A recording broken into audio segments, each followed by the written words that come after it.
Okay, somebody asked me if I have a non-covered pension, and I'm not going to get any Social Security because I have a non-covered pension.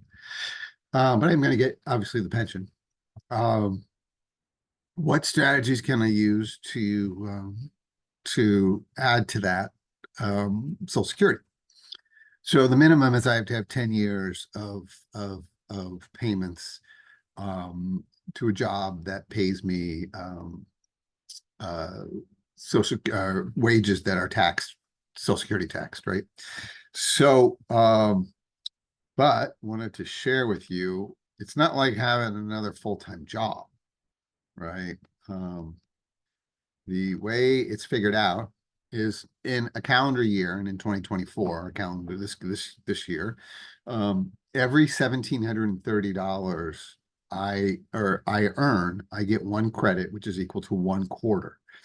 So if I multiply this times 4 and I work 66, if I make $6,920 a year, that means I get a full year's credit, right? So if I do that 10 years, I just qualified for Social Security. And if I do it for 30 years, I then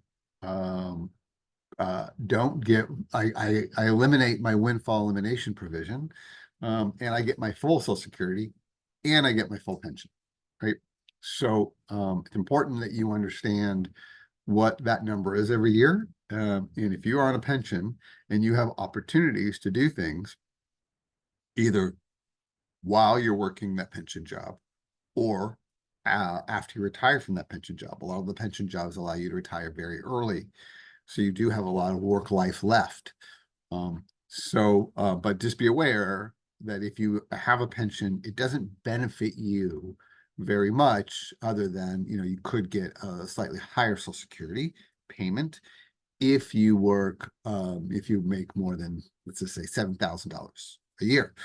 If you make $7,000 a year, you'll get essentially what's going to be your minimum payment for Social Security.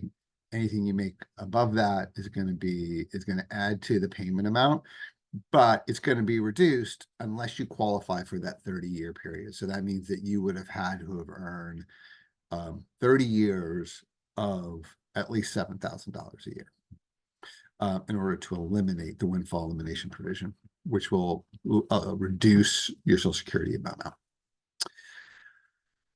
So hopefully that's helpful. Let me just stop sharing.